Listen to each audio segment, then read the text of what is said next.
Hello everyone, good morning. On Killing a Tree by Jeev Patel part 2 video. Part 1 video ఎవరైతే చూడలేదో దాన్ని చూసి part 2 video చూడండి, కంప్లీట్గా అర్థమవుతుంది. Let's begin the present poem on killing A tree by Jeev Patel. First pair of the poem. It takes much time to kill a tree. Not a simple job of the knife will do it. It has grown slowly, consuming the earth, rising out of it, feeding upon its crust, absorbing years of sunlight, air, water, and out of its leprous height, sprouting leaves. It takes much time to kill a tree. ఇక్కడ జీవ్ పటేల్ ఒక ట్రీని చంపాలి అంటే ఇది చాలా time process అంటున్నాడు. Not a simple job of the knife. It is not a simple job of the knife అంటే ఒక కత్తి తీసుకొని అట్లా కొమ్మలు కొట్టేయడం అంత ఈజీ కాదు. It's not a simple job. ఒక చెట్టుని చంపాలి అంటే మనం అనుకోవచ్చు కొమ్మలు కొట్టేస్తే మన పని ఆ చెట్టుని చంపేశామని, కానీ ఇది చాలా టఫ్, చాలా టైం టేకింగ్ అంటున్నాడు. ఎందుకు అంటే దీనికి రెసిస్టెన్స్ పవర్ లేదంటే తిరిగి జీవితాన్ని అంటే యథాస్థితిని పొందగలిగే శక్తి ఒక చెట్టుకుంది అంటున్నాడు ఇక్కడ మన Jeev Patel. Will do it. It has grown slowly consuming the earth. Will do it. ఇది సాధ్యపడుతుందా అంటే తక్కువ టైంలోనే కత్తి తీసుకొని ఒక చెట్టుని చంపవచ్చా అంటే కానే కాదు అంటున్నాడు. ఎందుకు ఇలా మనం తక్కువ టైంలో కత్తితో ఒక చెట్టుని చంపలేము అంటే it has grown slowly consuming the earth. భూమిలో ఉన్న ప్రతి అణువుని ఉపయోగించుకుంటూ స్లోగా అది ఒక స్థాయికి ఒక ఎనర్జీ పొందుతుంది. అటువంటి ఎనర్జీ పొందిన ఒక చెట్టుని ఒక కత్తితో వాటిని చంపగలము తక్కువ టైంలో అంటే ఇది సాధ్యపడదు అంటున్నాడు ఇక్కడ Gieve Patel. Rising out of it, feeding upon its crust, absorbing years of sunlight, air, water, and out of its leprous hide, sprouting leaves. Rising out of it. ఒక చెట్టు భూమి నుంచి అవుట్ ఆఫ్ ఇట్ అంటే ఒక విత్తనం అనేది భూమిలో నాటితే ఆ భూమిలో నుంచి పైకి అవుట్ ఆఫ్ ఇట్ ఇది పెరుగుతూ రైజ్ అవుతూ పెరుగుతూ ఫీడింగ్ అపాన్ ఇట్స్ క్రస్ట్ అంటే భూమికి సంబంధించిన ఆ మినరల్స్ లేదు దానికి ఫుడ్ అనేది దాని నుంచి పొందుతూ అబ్జార్బింగ్ ఇయర్స్ ఆఫ్ సన్లైట్ కొన్ని సంవత్సరాల పాటు సూర్యుని కాంతిని సూర్యుని వెలుతురును అది అబ్జార్బింగ్ చేసుకుంటూ air, water and out of its leprous hide. ఒక చెట్టు భూమిలో నుంచి పైకి రైజ్ అవుతూ కొన్ని సంవత్సరాల పాటు సూర్య కాంతిని, గాలిని, అదేవిధంగా వాటర్ని తీసుకుంటూ అది తన యొక్క పవర్ లేదా ఎనర్జీని ఇంప్రూవ్మెంట్ చేసుకుంటూ ఇక్కడ ఒక చెట్టు యొక్క మొదలు లేదంటే మనకు చెట్టు యొక్క స్కిన్ అంటాం, దాన్ని చూస్తే అది ఒక స్ట్రాంగెస్ట్ వన్ అని చెప్పచ్చు. పైకి పోయే కొద్దిగా ఎనర్జీ లేదంటే స్ట్రాంగ్ లేదా దాని యొక్క పవర్ అనేది తగ్గి ఉండొచ్చు, కానీ మొదలు కావచ్చు లేదా స్కిన్ ఎలా ఉంటుందంటే చాలా స్ట్రాంగ్గా ఉంటుంది. ఎందుకు అంటే సూర్యకాంతి వలన వాటర్, ఎయిర్ ఇవటిని అబ్జార్బింగ్ చేసుకుంటూ ఒక ట్రీ అనేది తనకంటూ ఒక శక్తిని కూడగట్టుకొని బతుకుతుంది. అటువంటి గొప్ప చెట్టు, ఎనర్జీ కలిగిన చెట్టుని ఒక కత్తితో చంపడం అనేది సాధ్యపడదు. It takes much time, long time అంటున్నాడు ఇక్కడ Gieve Patel. Next stanza of the poem. So hack and chop, but this alone won't do it. Not so much pain will do it. The bleeding bark will heal, and from close to the ground will rise cold green twigs, miniature barks, which if unchecked will expand again to former size.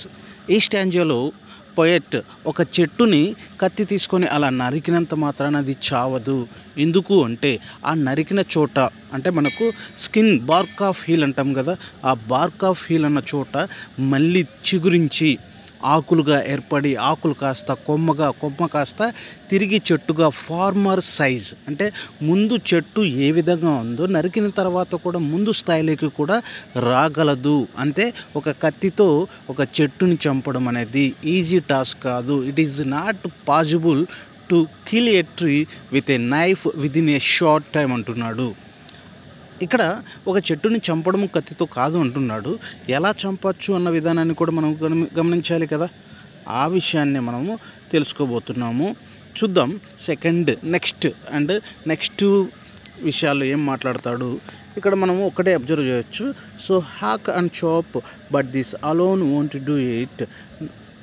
And next స్టాంజాలో no the root is to be pulled out of the anchoring earth, it is to be roped, tied and pulled out, snapped out. ఒక చెట్టుని చంపాలి అంటే కత్తితో నరకడం కాదు, దాన్ని root is to be pulled out, ఆ వేర్లతో సహా ఆ చెట్టుని పీకివేయాలి. మనం కొన్ని సందర్భాల్లో చూస్తుంటాం జేసీబీ ఏదన్నా ఒక పని చేసేటప్పుడు వేర్లతో సహా ఒక చెట్టుని పీకేస్తుంది. ఆ విధంగా ఒక వేర్లు చెట్టు యొక్క వేర్లతో సహా ఆ చెట్టుని పీకినప్పుడు మాత్రమే అది చనిపోగలదు. Out of the anchoring earth, ఎందుకంటే ఒక యాంకర్ లాగా భూమిలో అవి ఉంటాయి. ఆ వేర్లే ఒక చెట్టు యొక్క ప్రాణాలను కాపాడుతుంటాయి. అటువంటి వేర్లతోనే పీకేసినప్పుడే చెట్టుని చంపగలము అంటున్నాడు. It is to be roped, tied and pulled out.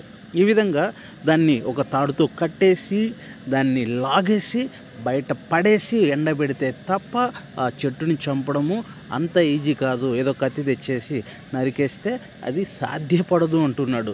First స్టాంజాలో ఏం చెప్పాడు? చెట్టుని చంపడం ఈజీ కాదు, అది it is not a possible to kill a tree within A short time అంటున్నాడు. తర్వాత తను ఒక చెట్టు భూమి నుంచి ఎలా ఎదిగిన తరువాత అది ఎట్లా పవర్, సన్లైట్ కావచ్చు, ఎయిర్ కావచ్చు, ఎలా తన ఎనర్జీని కూడగట్టుకుంది అన్న విధానాన్ని నెక్స్ట్ స్టాంజాలో ఒక చెట్టుని ఒక కత్తితో నరికేస్తే తిరిగి ఏ విధంగా అది యథాస్థాయికి ఫార్మర్ స్థాయికి రాగలదు అన్న విధానాన్ని, ఇక్కడైతే ఒక చెట్టుని మనము చంపాలి అంటే దాన్ని వేర్లతో సహా పెకిలించేయాలి అంటున్నాడు. కానీ ఇప్పుడు నెక్స్ట్ స్టాంజాలో ఏం చెప్తాడో చూద్దాం. Or pulled out entirely out from the earth cave and the strength of the tree exposed, the source white and wet, the most sensitive hidden the ears inside the earth. ఇక్కడ ఏమంటున్నాడు? లేదు ఒక చెట్టుని తాడు కట్టేసి లాగేయడమే కాకుండా ఇక్కడైతే మనం ఎంటైర్గా పుల్డ్ అవుట్, చెట్టుని ఒకేసారి పీకేద్దాం, తాడు కట్టి దాన్ని లాగేసి బయటపడే కంటే ఇక్కడ పూర్తిగా మామూలు చేత్తో పీకినట్లుగా దాన్ని బయట తీసి పడేద్దాం అంటున్నాడు. The earth out of from earth cave, ఇక్కడ భూమిలో ఉన్న ఆ వేర్లను మనము తిరిగి బయటికి పీకేసి పడేయాలి. అప్పుడే చెట్టుకున్న ఎనర్జీ అనేది అక్కడ క్లోజ్ అవుతుంది, అప్పుడు మాత్రమే దాన్ని మనము చంపగలము అని అంటున్నాడు. Then the matter of scorching and choking in sun and air, browning, hardening, twisting, weathering and then it is done. ఈ విధంగా ఆ చెట్టుని పీకేసి బయట పడేస్తే గాలికి అదేవిధంగా ఎండకు ఎండి అక్కడ ఆ చెట్టుని చంపడం లేదా చెట్టు చావడం అక్కడితో క్లోజ్ అవుతుంది. ఫైనల్గా ఇక్కడ పోయెట్ ఏం చెప్తున్నాడు అంటే ఒక చెట్టుని చంపడం కత్తితో అయితే సాధ్యపడదు, అలా నరికితే మళ్ళీ కూడా అది ఎగురేస్తుంది లేదా కొమ్మలుగా మారి ఒక చెట్టులాగా మారుతుంది. నువ్వు వేర్లతో సహా పీకేసేయి, అప్పుడు మాత్రమే ఆ చెట్టుని చంపడము ఈజీ అవుతుంది. అందుకే to kill a tree within A short time it's not easy, so we have to pulled out the root of the trees అంటున్నాడు ఎంటైర్గా. సో ఎనీవే మనకు థీమ్ చూసుకుంటే ఒక చెట్టుని చంపడం అనేది చాలా తప్పు. ఒకవేళ అది చేస్తే ఆ తప్పు తిరిగి మానవులకు ఎలా ఒక నాశనం లేదా డిస్ట్రక్షన్ అనేది ఎదురవుతుంది అనే విధంగా మనం థీమ్ చూడొచ్చు. చెట్లను కాపాడండి, చెట్లను పెంచండి, పర్యావరణాన్ని కాపాడండి, మనిషి కూడా హ్యాపీగా ఉంటాడు, మంచిగా జీవించగలడు. Thank you all watching my video and subscribe my channel. Thank you all.